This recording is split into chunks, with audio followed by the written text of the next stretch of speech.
In this video, we will be building a data pipeline using Airflow to pull Amazon's data engineering books and store it in a relational database called Postgres. To build this pipeline, you will not need to connect to any cloud server program. All the tools are open source. You can execute this on a local machine. So let's start building a data engineering pipeline, usually consisting of three steps, that is extract, transform, and load. This is usually referred to as ETL in big data terminology. Extraction can happen from either an API, a database, or like in this case, scraping from web data.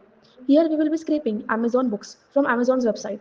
Once the data is secured, this data is then cleaned or transformed in order to get data that is only relevant for our analysis. After receiving the clean and transformed data, this data is then loaded into a storage location. Storage location depends upon the data. If the data is structured, then a relational database or a data warehouse may be an ideal storage location. If the data is unstructured, then the data lakes, object storage, or NoSQL databases can be an ideal solution. There is also an option of hybrid storage location, which is a combined storage for both structured and unstructured data. In this case, we will be loading our clean data into a relational database called Postgres to run this pipeline without any manual intervention. Now, we will be needing a scheduler, Apache Airflow. That is a platform that allows you to manage and schedule complex workflows using DAGs, which is also known as Directed Acyclic Graph.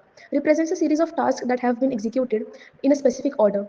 In order to run these tags, there are several internal components that are needed. A scheduler, which allows scheduling of tags, a web server to run the UI, a database to store the metadata, and a couple of executors in order to run these docs. To manage all these internal components, we will be installing Airflow on a Docker container. Docker is a really powerful way that allows installation and running of multiple components in one location. Docker with Airflow simplifies our installation process and allows seamless management of workflows. We will be using Python as a primary programming language and SQL to write queries for our database. Now let us go to the VS Code or any editor for that matter and create a virtual environment. After creating the virtual environment, let us activate it. Now go to the Airflow documentation and copy paste the commands as I'm doing. As you can see, the Docker Compose YAML file appears on the screen. Then you just have to follow the next steps. Copy paste that, click enter, and you can see all the folders have been created. Click on the next one, and then you say Docker Compose up, Airflow init. Before you do that, you have to ensure that Docker has been installed on your local file system. After you are able to install it, then you paste a command which is docker compose up airflow init. This will initialize airflow and basically activate all the components that we spoke of that gave a few minutes. And now we see the web server flow marks. So now let's go to the local web. Let's go to the Chrome and type localhost 808. We should be able to see airflow running over there. Okay, so now we give the username which is Airflow and password which is also Airflow. We sign in and we see the DAGs, all the DAGs, the default DAGs are already installed. Now we'll add pgadmin, which is a client to run Postgres on a Docker container. We see that Postgres is already the metadata database over here within services. So we just add another port which is 5342. The copy paste details, open a new terminal, shut down the Docker Compose container, and we are going to restart it. Okay. So I think there's a small conflict. I just try to change the container name for the pgadmin. Okay, I'll change the container name to container2. Now you can see that the airflow is initializing again. We will wait to see the trigger activate, and the trigger is activated. We should be able to log to the pgadmin on the localhost 5050. The username should be admin@admin.com and the password should be admin only. Here we'll have to add another server. We'll create another server and we'll call it as PHTP. And we'll go to connections to get the host name and the username. It should be Airflow and the password should be Airflow. And we get the host name from the Docker container. Docker container ls will this will give the Docker ID.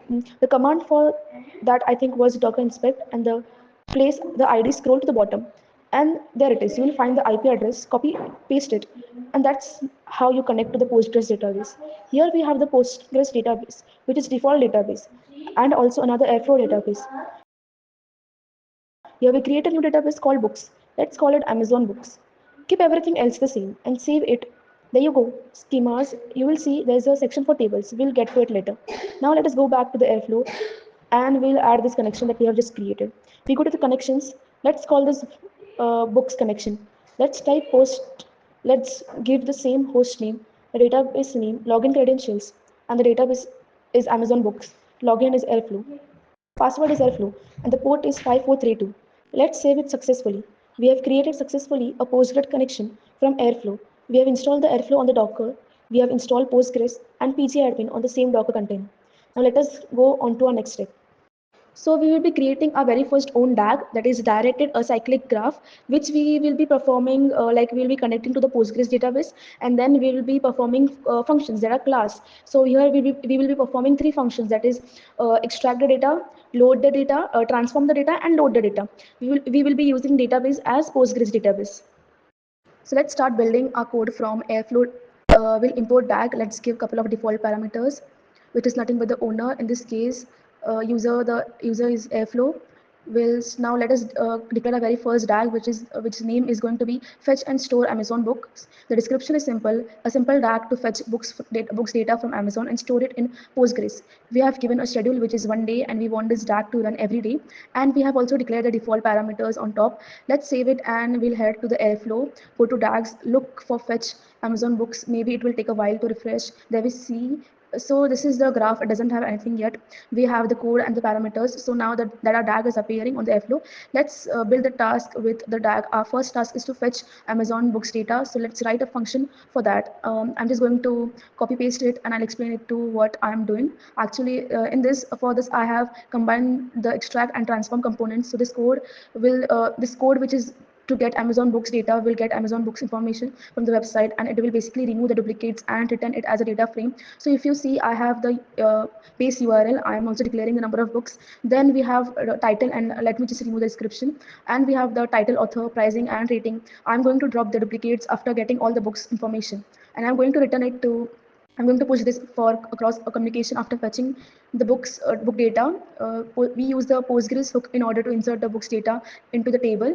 So after using the Postgres hook, we'll be inserting the title, author, price, and rating into the books table on Postgres. Now let's call these functions within our task. The first task is going to be fetch books data task. We are calling a get Amazon books data function in the Python callable, and we are giving a default argument of 50 books. Then we have created a table task which is using a Postgres operator. This uses the books connection and creates a table on Postgres.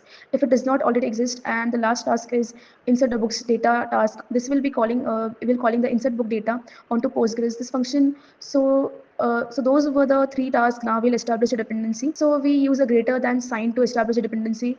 We save this, and you don't have to do anything. Just go to the fetch and store Amazon books, refresh it, and you will see the three tasks in the graph view.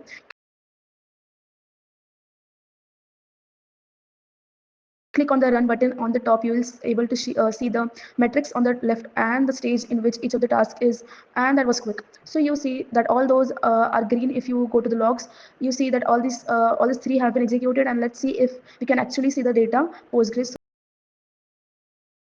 So we'll go to PG admin and close it and refresh it.